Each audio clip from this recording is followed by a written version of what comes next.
మిగిలిన దోశ బ్యాటర్తో ఇలా టేస్టీగా గొంత పొంగనాలు ప్రిపేర్ చేసుకుంటే ఈ టమాటో మెంతి కూర పచ్చడిలో నంచుకుని తింటే.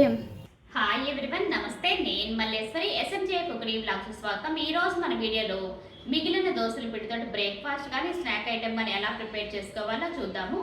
2 స్పూన్స్ ఆయిల్ యూజ్ చేసి ప్రిపేర్ చేసుకుందాము. చిన్నపిల్లల నుండి పెద్దవాళ్ళ వరకు అందరూ కూడా తీసుకోవచ్చు. ఎస్పెషల్లీ డైట్ చేసే వాళ్ళు డీప్ ఫ్రైడ్ ఐటమ్స్ అంటే లైక్ చేయరు కాబట్టి క్యాలరీస్ ఉంటాయని 2 స్పూన్స్ ఆయిల్ తోటి ఎలా ప్రిపేర్. మిగిలిన దోశల పిండితో గుంట పొంగనాలు ప్రిపేర్ చేసుకుందాము. దీనిలోకి చట్నీ అంటే కనుక టమాటో మెంతికూర యాడ్ చేసి ప్రిపేర్ చేసుకుంటే చాలా టేస్టీగా ఉంటుంది. మీరు కావాలంటే కొత్తిమీర కానీ పుదీనా కానీ తీసుకోవచ్చు.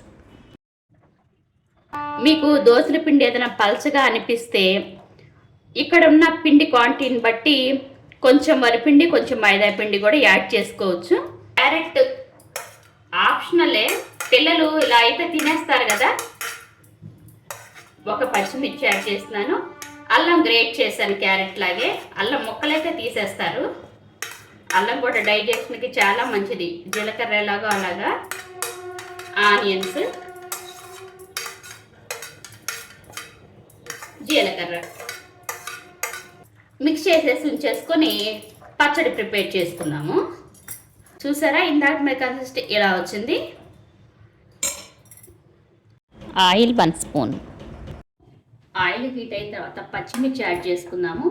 పచ్చిమిర్చి ఇలా చీలికలు కానీ కట్ చేసి కానీ వేసుకోవాలి, లేదంటే పేలిపోతాయి. ఈ ఘాటు పైకి రాకుండా ఉండాలి అంటే కనుక సాల్ట్ వేసి మగ్గించుకుంటే.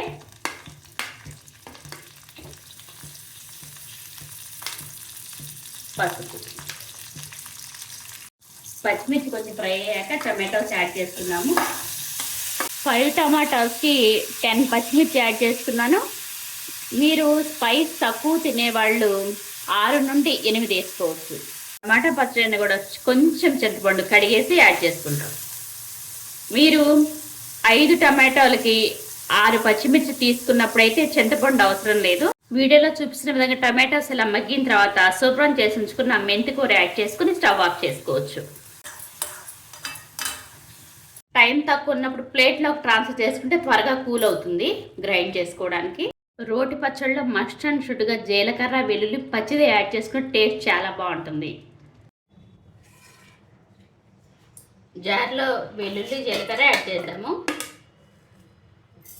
మీరు యాడ్ చేయడం మర్చిపోయినా దంచేసి కూడా యాడ్ చేసుకోవచ్చు. జస్ట్ ఒక 30 సెకండ్స్ క్రష్ చేద్దాము. వాటర్ ఏమీ యాడ్ చేయక్కర్లేదు. ఇలా ప్రిపేర్ చేసుకుంటే సరిపోతుంది. తాలింపు పెట్టుకుందాం. ఆయిల్ హీట్ అయిన తర్వాత ఆవాలు చిట్పడమన్న తర్వాతే మీరేమైనా జీలకర్ర, ఎండుమిర్చి, కరివేపాకు.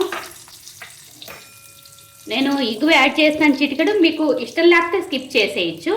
వెల్లుల్లి కానీ ఇంగువ కానీ ఏదో ఒకటే యాడ్ చేసుకోవచ్చు.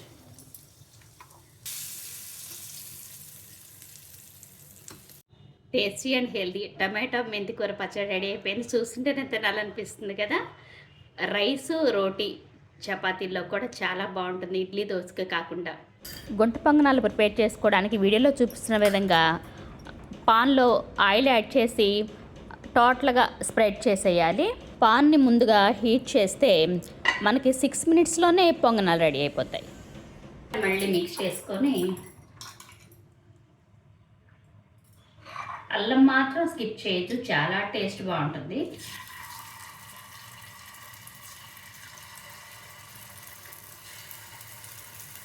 పిల్లలు జనరల్గా మళ్ళీ అల్లం తినమంటే తినరు కదా. డైజెషన్కి యూజ్ అవుతుంది, ఇమ్యూన్ బూస్ట్గా కూడా పనిచేస్తుంది. ఎస్పెషల్లీ ఈ వింటర్లో అల్లం తీసుకోవడం మంచిది.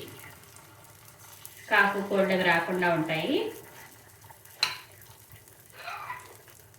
ఈ గుంట పొంగనాలు మీరు కూడా ట్రై చేయండి, 100% బాగుంటాయి. ఎవరైనా వచ్చినప్పుడు ప్రిపేర్ చేస్తే ఇవి ఎలా ప్రిపేర్ చేస్తారని మిమ్మల్ని మాత్రం ఖచ్చితంగా అడుగుతారు.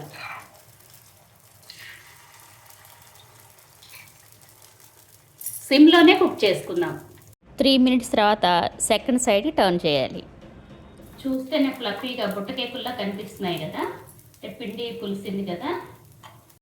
సెకండ్ సైడ్ టర్న్ చేసిన తర్వాత ఒక 1/2 స్పూన్ ఆయిల్ 1 or 2 డ్రాప్స్ వీడియోలో చూపిస్తున్న విధంగా యాడ్ చేసి మళ్ళీ మూత పెట్టేసి 3 మినిట్స్ కుక్ చేసుకుంటాం. 2 to 3 మినిట్స్ సరిపోతుంది. టోటల్గా 6 మినిట్స్ తర్వాత మన టేస్టీ గొంతు పొంగనాలు రెడీ అయిపోయాయి. మీరు కూడా ట్రై చేసి మీకు ఎలా వచ్చిందో కామెంట్ ద్వారా తెలియచేయండి. 100% బాగుంటాయి. ఈ పిండితోనే ఓతప్పం కూడా ప్రిపేర్ చేసుకోవచ్చు. బోండాలు కానీ పులిబొంగరాలు కానీ, అంటే మా ప్రకాశం డిస్టిక్లో మేము పులిబొంగరాలు అని పిలుస్తాము. అలా డీప్ ఫ్రైడ్ ఐటమ్ చేయాలి అంటే కనుక కొంచెం వరిపిండి, మైదా పిండి అక్కడ ఉన్న పిండిని బట్టి మిక్స్ చేసుకొని ప్రిపేర్ చేసుకోవచ్చు. చాలా టేస్టీగా ఉంటాయి. ఇలా దోసల పిండే కాకుండా ఇడ్లీ, దోశ పిండి మిగిలినా కూడా ఈ విధంగానే వీడియో చూసిన తర్వాత మీకు నచ్చితే ఒక లైక్ చేయండి. యూస్ఫుల్ ఇన్ఫర్మేషన్ ఉంది అనిపిస్తే మీ ఫ్రెండ్స్కి, ఫ్యామిలీ మెంబర్స్కి షేర్ చేయండి. మీలో ఎవరైనా ఫస్ట్ టైం మన ఛానల్ చూస్తుంటే వీడియో చూశాక నచ్చితేనే సబ్స్క్రైబ్ చేసుకోండి.